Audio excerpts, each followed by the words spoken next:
We've got a bit of a fun one this week, Sean. So we'll be ranking our favorite focal lengths all the way from ultra wide to super-tele. So it's S tier. S tier. Goated. It is the GOAT. To S tier. To S tier with you. Again, that's just our own opinion. No, it's gospel. If you disagree, you're wrong. No, please tell us what you think in the comments, because that stuff is always interesting. And I love hearing about like why people love a particular lens. Welcome back. We've got a bit of a fun one this week, Sean. So we'll be ranking our favorite focal lengths all the way from ultra wide to super-tele. Yeah. This was part of another episode, but then we were like, this is so much. Yeah, we just ran over time, so it's getting its own episode. So welcome. Yeah, let's dive in. We're just going to have a bit of fun. We've got the toys out. We're doing a focal length tier list. All right, I'm excited. Yeah, our official, unofficial focal length tier list for the podcast. And this is our own personal opinion. Yeah, personal opinion. Please, if you disagree, argue with us in the comments. I'd love that. And if you and I disagree, that's even better. That'll make some juicy content. Yeah. We'll be climbing over this table by the end of the segment. But yeah, please chime in. Let us know what you think. But we're just going to go from 11 mil all the way up to 600 mil in this, I'll have to say, very potted tier list. It's kind of patchy. We might need to like insert our own here and there, but why don't we just get started? All right, cool. All right, Clyde, tell me about 11 mil. How do you feel about 11 mil? 11 mil is, I think, personally way too wide. Yeah. If you're into astro and stitching images, it's probably like anything that wide, like 12 mil, 11 mil, you're probably like, yep, sweet. That's like ideal for that. But that's a lot of processing and I'm very lazy. So it's like right down the bottom for me. Yeah. It's hard on the brain as well. Like I feel like 11 mil, it's so wide that like I can't even really visualize the field of view. And I always find I take a shot and then I get it back into post and I'm like, that was in frame? Like, yeah. And like, everything's just too far away. Like you see something that's not relatively close to you, but something that's in frame and you're like, wow, it's going to look so good on an ultra wide. And then you get back to into Lightroom and you're like, oh my God, that mountain is just, it's just a dot in the distance. Yeah. And what I'm seeing is my tripod leg, which is in frame. And every other tripod leg from every other photographer on your left and right. All right. So for both of us, I think that's the bottom. That's we're not into it. What if it's a fish? Does that change it for you? Potentially, actually. Yeah. I think ultra wide fisheye would be pretty cool, especially if you're shooting sport or action sport specifically. Yeah. You know, every time I talk to like a skate photographer, they're like, so when do you bring out the fisheye? So yeah, it's definitely. I mean, I've just basically completely pivoted. I haven't stopped shooting weddings. I'm still shooting weddings occasionally and shooting for a few friends' companies. But my own personal work now, it's like lifestyle action sport. Yeah. Like and so like that's pretty exciting. Yeah. Okay. All right.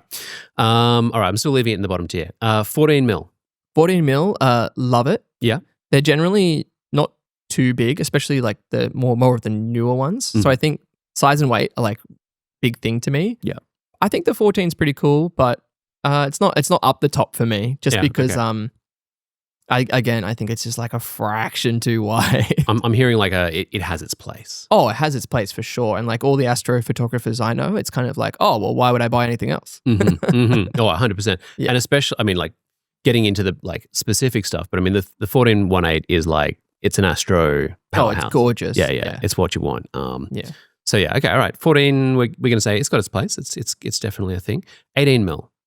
What about 16? I don't know. Working with that's all right. Working with what 16/18. Yeah. We'll lump them. I love 16. I think it's wide enough that it accentuates the environment. Yeah. But not too wide that you're getting distracting elements in the frame. Yeah. So I think 16 is a real sweet spot. It's kind of the classic, like I could step into the shot kind of focal length, I think, in a lot of ways. Like it's close to our field of view without matching the depth that we see. Like it's closer to like you said a couple of weeks ago, like 45-50. Yeah. But I feel like 16 is close-ish to what our field of view is. Yeah. And once you get past that into the 14s and your 11s, you start to get more of that warping sensation. But at 16, it's subtle enough that you don't. That's not like the first thing you think as you see it. Yeah. 16, 18 around there. Yeah. Is it great or is it? I think great. S. Okay, yeah. We're not quite at the S tier. Forget the tiers. What is it? S tier. Okay, look, these are. I think I'm just going to go S, A, and then middle is B. B is where 14 mil sitting right now. Yeah. Okay. C, we don't have anything in it. and then D is where 11mm is sitting. Yeah. That's our last one. Yep. All right. Okay. All right. Back on the horse. Okay, there's no 24mm, which is wild, but I'm going to say wild, 22 to 24 is what we're dealing with here. Okay. So, personally, Yeah. I like something a little bit tighter. 24, I'm really popular with fashion and kind of like Yeah. editorial photographers. for the like the low shot with the like power pose. Yeah, low power pose shots, Yep. fashion with multiple talent in Yep. frame. That works really well. I have used the 24mm a lot. Obviously, like it's the wide end of the 24 to 70, right? So Yeah, like yeah. every wedding group shot probably or half of them is almost, like yeah. is that. No, I think 24 is kind of like the unspoken goat. Yeah. Yeah, It's a workhorse. it's a workhorse. Does that make it S tier or I think A. it's just A? It's A. Okay. We Because- like it. You can't deny it. When you see a shot on 24, you're like, wow, that's a great photo. Yeah. But I feel like some other lenses, you see it and you're just like, Anyone who's not watching the video, Clyde's eyes just roll back in his head. So, yeah, no, I know what you mean. Okay. All right, 28mm. 28's are in between. Very Yeah. popular nowadays. It's a dark horse. It's a dark horse. Yeah. Very good for street. Uh-huh. Editorial. I think I personally not a fan. Yeah. It's in between Yeah. something. It's like it's the clove cigarette of lenses. It's like I'm trying to signal something by using 28mm. I've seen your 35mm and your 24mm, and frankly, I don't care for it. Yeah, it's like I want to be a bit further away. 28mm. Yeah. Okay. All right. Yeah. For me, it's B. What about you? Yeah. It is. It's a bit awkward. It feels like it sort of falls between two stools for me a little bit. It's beautiful, and like I use the 28 end of my 28 to 70 all the time. Yeah. But again, it's one of those, because it's not as common. I think less people know how to use it, so it's not as maybe eye catching. Yeah. I think also, and this is probably a fault with me. Like I've come from your 24, your 35, your 50, blah, blah, blah. Like, you get to know each of them and have a sense of where they are. Yeah. And so 28mm is just like a little disorienting. But I could see that, once you shoot with it, it's probably got its place. But I feel like both of us are kind of saying like, I don't have anything against it. Yeah. I don't really have any It's strong in the feelings. middle somewhere. It's gonna be in the B. And again, we are talking about like a prime specifically, not something at the end or somewhere in a zoom range. No. Because obviously that becomes more useful depending on where you're framing. Yeah, right. Yeah, 100%. 35mm. 35mm, goat, S tier. Goat. The goat. This is your goat. This is my goat because I feel like a lot of people are very opinionated on the 35. It's that one that straddles between the 50, what we're very, very accustomed to seeing, and it's not quite as wide as a 24. Yeah. But it's just that sweet mid spot. You can shoot landscape, lifestyle, editorial, environmental portrait. 35 just sits in that little pocket, Little happy place. Where if I had to get rid of everything, actually all the gear in the back of frame is actually my gear, just FYI. They're all 35mm. They're all 35. I've got the 35 2.8, the 1.8. If I had to pick something off the shelf, it would be the 35. Yeah. I mean, the first wedding I ever shot, I just bought a 35 GM. Damn. And I just rinsed it all day. So brave. So brave. Oh my God.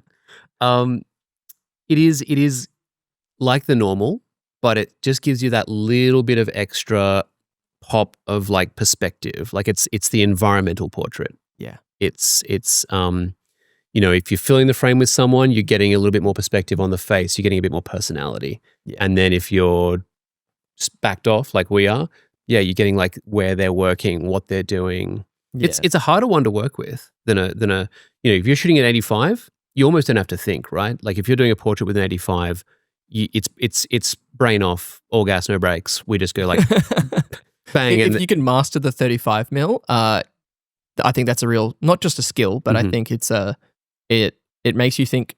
I almost think the 35 teaches you to appreciate other focal lengths more.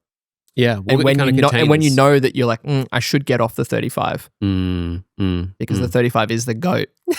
It is the goat. To S tier with you. Yeah. Do you agree or no? I can't argue. Yeah, I think it's great. I think probably because by the nature of my job, I'm kind of dipping in and out of a lot of different things, and so I often find when I'm shooting something longer is more satisfying to me. But at the same time, like the work I see come out of 35mm, I think is some of my favorite. Yeah. And I often, can just recognize the level of craftsmanship in 35mm shots. It can be super duper high. Yeah. I mean, if you shoot slightly low, you can still get that distorted, not super distorted, but you get that kind of wider look. And then if you shoot vertical, again, you can use it like a portrait lens. Where was I going with that? I was going somewhere really important with the 35. Oh yeah, like if you had a bag, like a Pelican case with just everything Sony in it, and you were at an event or somewhere and there's something happening and you just have to capture it, that is the one I would grab. Just because it's a baseline. It's just like, I can step closer if I have to, and if I have to back up, I'm not too tight. Whereas if you grabbed an 85 or a 70 to 200, you can get caught out. Yeah, 100%. Yeah. 100%. All right then, stepping up the 50.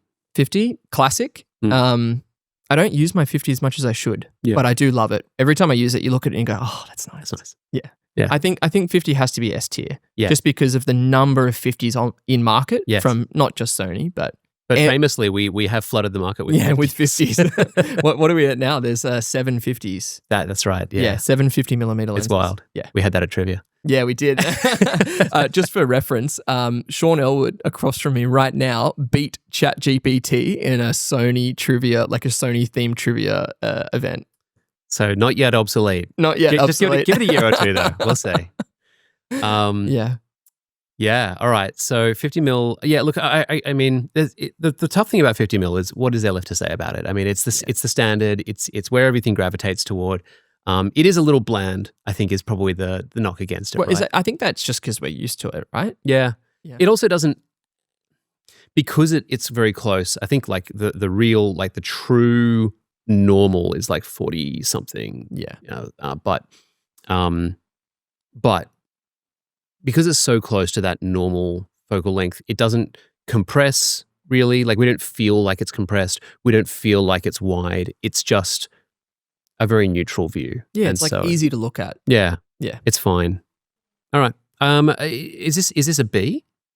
This one's a tough one because it's so well loved. But it's also not super exciting in a weird way. Yeah, it's true. I mean, it's also the most of most of us coming into photography at some point had probably a nifty 50, right? Yeah, and it's accessible. Cheap 50mm. Yeah. It's where you start. It gets, your first like wide aperture shots where you just go like, oh, look at the beautiful background blur and the separation. I think A tier. Yeah. So it's in the middle. It can't be denied. That's a compromise between my opinion and your opinion. No.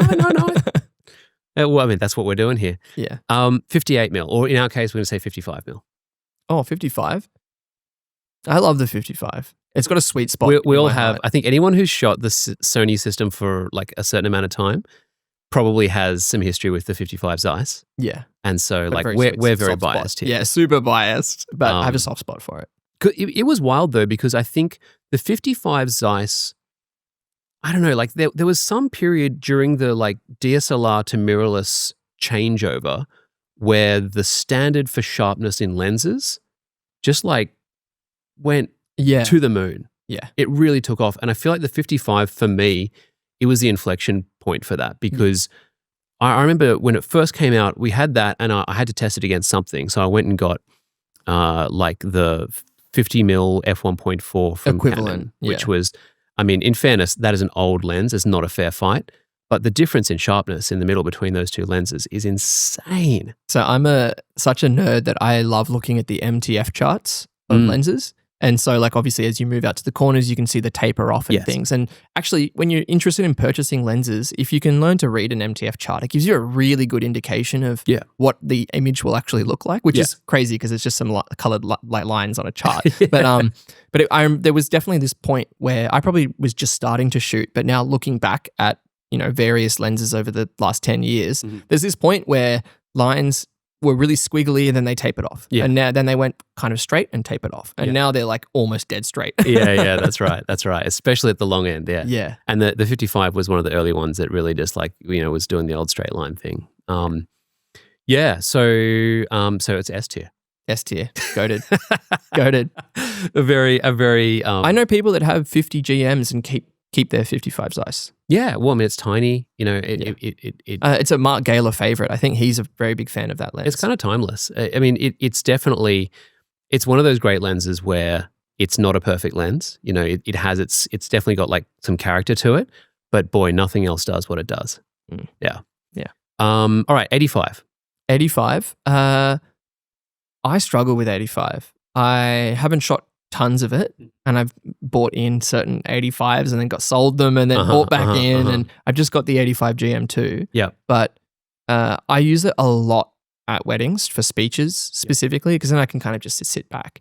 Light gathering, amazing. Yeah. Most 85s are pretty fast. Yeah.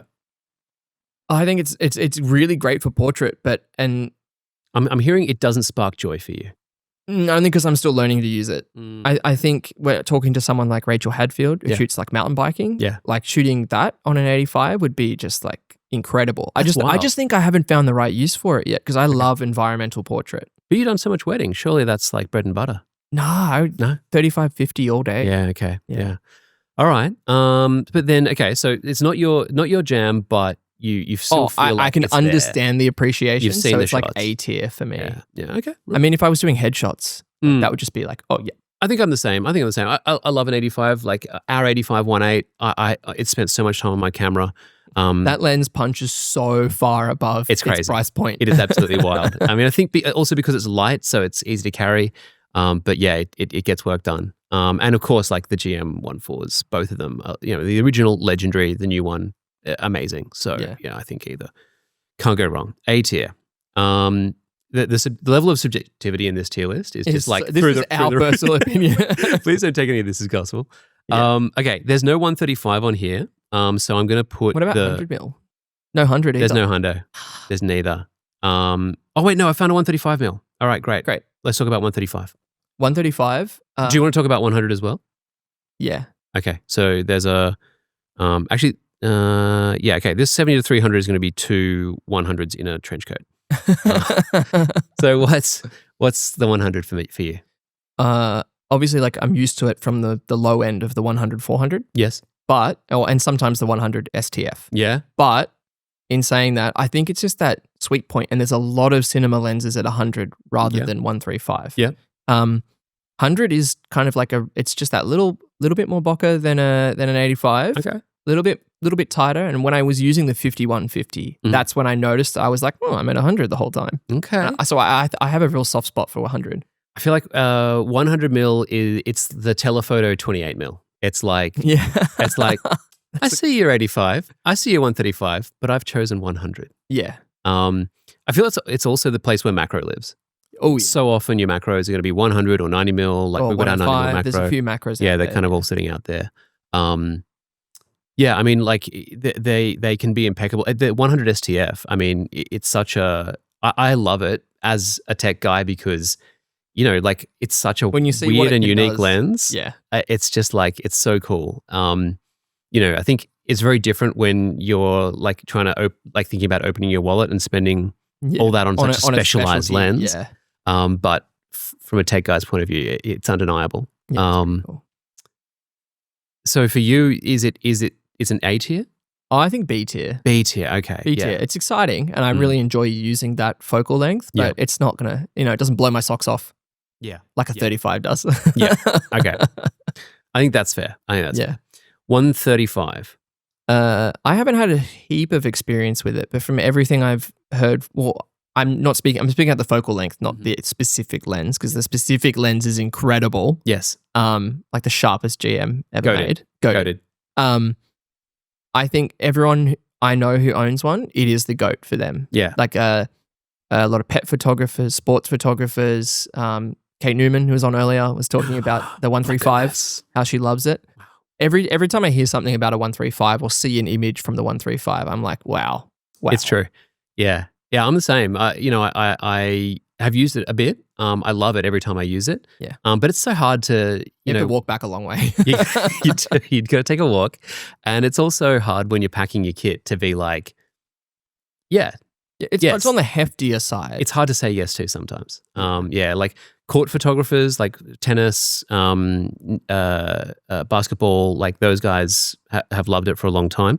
Obviously, the new the the new 50 to 150 is like really taking a bite out there, but it's still unique. And I mean, the bokeh of that thing is insane. Setting aside the bokeh though, just the focal length, it is kind of niche, right? Like yeah, I would say so. So another B? If it's the focal length only, it's I think B. we have to restrict it. Oh, if it was the actual lens, it's S tier. Yeah, I mean, we are embracing our subjectivity here, but we could bump it up to an A. I think an A. Yeah. Okay, all right. That's the healthy compromise between the focal length and our own personal bias. Yeah, which because would be of how nice the actual lens is. Yeah. 200 mil. 200 mil. I love it. Yeah. I think 200 also because usually it's at the when you're either slammed end on of a zoom. on the Semi 200, yeah. When I use zooms though, I have a bad habit of just using it at either end. So I mean, yeah. Because you hit the end and you go, well, that's where I am. That's where I am. That's where I'm shooting. I think 200 is really beautiful. Even the f4 that I have personally, like the bokeh at f4 is beautiful. You got the Mark 1 or the Mark 2? The Mark 2 with the macro. Yeah, nice. Awesome. Chef's kiss. I think 200 is really practical. Yeah. Because you can use it for telephoto landscape. You can use it for, in that case, macro as well. But yeah, it's just if you want to reach out and touch something, then that's the lens you throw on the camera. Does it rise to S tier for you, or is it just an A? I think it's an A. I think it's an A. I think it's undeniably like incredibly useful focal length, kind of one that everyone wants to have in their range, right? Like if you haven't got at least 200 mil worth of reach, you're probably not going to be happy all the time. Yeah. I remember, was it last Alpha Awards where you did a lens breakdown, or did you just say which camera? Yeah, it was last Alpha Awards. Yeah. Where you tallied the number of winners based on what focal length. Yes. That's always really interesting. So interesting. Because it would be up there. I think 200 would be one of the ones that are up there. It'd be like 55. 200 potentially. Yeah, definitely. There was a lot of 200s represented. Yeah. So I think that's a pretty good indicator if you're like, if you get a chance to look at the Alpha Award images, be like, what focal length was that shot at? It's revealing. Yeah. All right, we're getting up the long end now. 400 mil. 400 mil. I haven't had a ton of experience with. I've actually been shooting a lot at 300 on the 300 GM. Yep. And just on a 200, 600. Let's roll 300, 400. Yeah. Sports photographers, bread and butter. Can't beat it. You love having a 2.8. 400 though, I think it's very genre specific. Yeah. In the sense that if you're shooting wildlife, awesome. If you're shooting sport, great. But if you're 400 for birds, you're probably like, I still want something a bit longer. Yeah. I mean, I think 400, it does get really specific to the lens, because if you're talking about, the big 400 primes, that's a very different experience to shoot than a zoom that includes 400. Definitely. And, it is weird because shooting those lenses is an experience that's reserved for like not that many people, unless you come to Scenescape. Get your hands on a 400 GM. But because it's a cool experience. It's just different, right? Like it's weird because, in the same way that until you get into a performance car and like drop the pedal, you don't know what it's like to like sit in that seat and do that. Yeah. I mean, I used to have, when I first started photography, I had a, all-purpose telephoto zoom. It would have been like a 70 to 300. Yeah. And, we're talking like DSLR days. Yes. So, focus is slow. Yes. Can't really follow anything. No IBIS, all that stuff. So my experience of super-tele, 300 plus was cropping and not that great. Yeah. And then when you try again, when something a bit faster, like the sports car analogy, you're like, oh, I get it now. I get it. It's an experience. It is a whole different thing. Yeah. But setting that aside, just on the focal length, I think it's like it's getting long. It's definitely in the super-tele range. But it's maybe not quite in that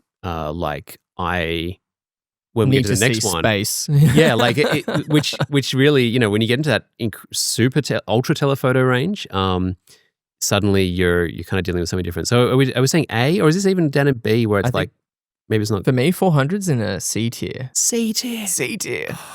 Not specifically the 400. Like I'm going to pull it up. I have to say, I think for me, B? It's got to be a B. Okay, we'll settle for B because now we're going on to the 600. That's as long as this tier list goes. So 600 mil. How do you feel about 600 mil? 600 mil is like what I would most likely use for birds. I like 600. Yeah. It's plenty of reach. Yeah. It's still, I'd say, reasonably versatile. For the subject matter that you're using at 600, you're not going to be like, running backwards. Yeah, I think 600 is just really, really usable. I'm going to disagree with you on that. Just because I Okay. think 600 is the length where when you bring the camera up to your eye, it becomes really hard to know 600 where is that you point are where in you're the like, where scene. am I? Yeah, 100%. Which is, I think, until you've shot with a super-tele, you don't really have that experience because it's always obvious. But then once you get to the point where you're only seeing like a few degrees of your actual field of view, Yeah. You pull it up and you're like, I'm looking at I was trying to shoot this bird out over the ocean, and I pull it up and I'm like, well, I see ocean, but I can't see I have bird. no clue where this bird is. Okay. But I think that's kind of where the magic is. Yeah. Is it gives you something that your eye just can't give you. And the look that a 600 prime does give is just of course, yeah. The amount of background blur and all that sort of stuff is insane. I do like though that the 600 being just a 600, or even if you're using the long end of a 200 to 600, is if you're using a high resolution body or a teleconverter, you can just turn it into something longer. Yeah, as opposed to a specialty super tele that you can't change. Right. Yeah. It's enough reach. It's always enough reach. Within reason. Within reason. Well, I mean, if you put a 600 prime on a R5, and use the in-camera crop 1.5, and then you use a 2x tele, you can get to, is it 1800 millimeters? 600 with the 2x tele's it's 1200. 1200, and then it's Yeah. I mean, so if you doubled it, I mean, it gets crazy. It would get very dark. Yeah. But you could effectively shoot on 1800 millimeters, and it's only about this big. Yeah. It's not even that big of a package. Yeah. Look, for me, 600 is kind of S tier. I don't know. I just okay. It not because it's like, obviously it's not my bread and butter. It's not my everyday. Well, but you don't carry that as a walk around? I don't. I will go on record and say I don't. But if I'm like, I want to have some fun with photography, I want to like just get something and go out and like have just a great time shooting stupid stuff. Yeah. You can't, I mean, 600 is incredible. Yeah. It just, you can get shots where you're like, oh, look, that's there. That experience you don't get until you get out of that really crazy range. Yeah, we were talking about that a few weeks ago, like that moment of shooting super tele for the first time, and you're just like, wow. Yeah, exactly. Yeah. Exactly. Yeah. All right. That's our official tier list. So reading it off from the bottom up, the only one in D tier is 11 mil. Wow. We don't, at this podcast, we have no time for 11 mil. This is full. Let's say this is all on frame full frame equivalent. Yeah. So if you got a APS-C 11 mil, then we still love you. Nothing in C tier. Despite our best efforts. And then very top heavy B tier, we got the 14 mil, just like a little too warpy maybe for our taste personally, but still very cool. 28 mil, it's not. It's kind of like all the niche lenses I feel like the niche lenses fell into B tier. Yeah. We've got what says 70 to 300 mil, but it's actually two 100 mils in a trench coat. And which is again, like, it's kind of like not quite one thing or the other. And then we've got the 400 mil, which is, maybe just a little bit not, it's still damn cool. It's just it's amazing. Not the most. Yeah. That's kind of the only thing. Yeah. Like when I'm at an event where I have access to the 400 or the 600 GM. Yeah. Maybe this I'm is picking just the 600. maybe this is just we're spoiled. That could just be it. We could just be very spoiled. 18 mil is an A tier now. Oh yeah, because I think we listed it as 16 a 16. 16. 16's an A tier. Yeah, classic. 22/24 mil. 50 mil, 85 mil, 135 mil. I mean, honestly, this is not a very imaginative A tier, but you can't deny them. Yeah, it's also, if you built just a kit out of just A tier, you'd probably be pretty happy. You could not go wrong. Yeah. And then we have the 200 mil there as well. Then all the way up in S tier, 35 mil, your personal bay. The 58 mil it says, but 55 mil. Honestly, this is pure bias from us just because of the 55 mil. This is like a heritage, a legacy thing. Yeah, well, you got to... Why not? And, why not 55? Hand to God, that's just, it's what it is. And then the 600 mil, just because it's unique. It just does something that nothing else does. Yeah. I like that. That's a pretty comprehensive, again, that's just our own opinion. No, it's gospel. If you disagree, you're wrong. No, please tell us what you think in the comments, because that stuff is always interesting, and I love hearing about like why people love a particular lens. So. Yeah. And I think also their experience and what they shoot will vastly inform what lenses. Oh, 100%. Yeah. While we were recording this, Kate Newman's in the other room, and she's probably like, she's like, the 100 you bashed the 400. Me? You animals! Yeah. All right. Cool. That's pretty much a wrap. Thanks for tuning in. This has been the S-tier wrap-up of our personal kind of favorite focal lengths. I'll see you next week. See you next week. No, week after next. Week after next. For me. Yeah, for you. Bye. Bye.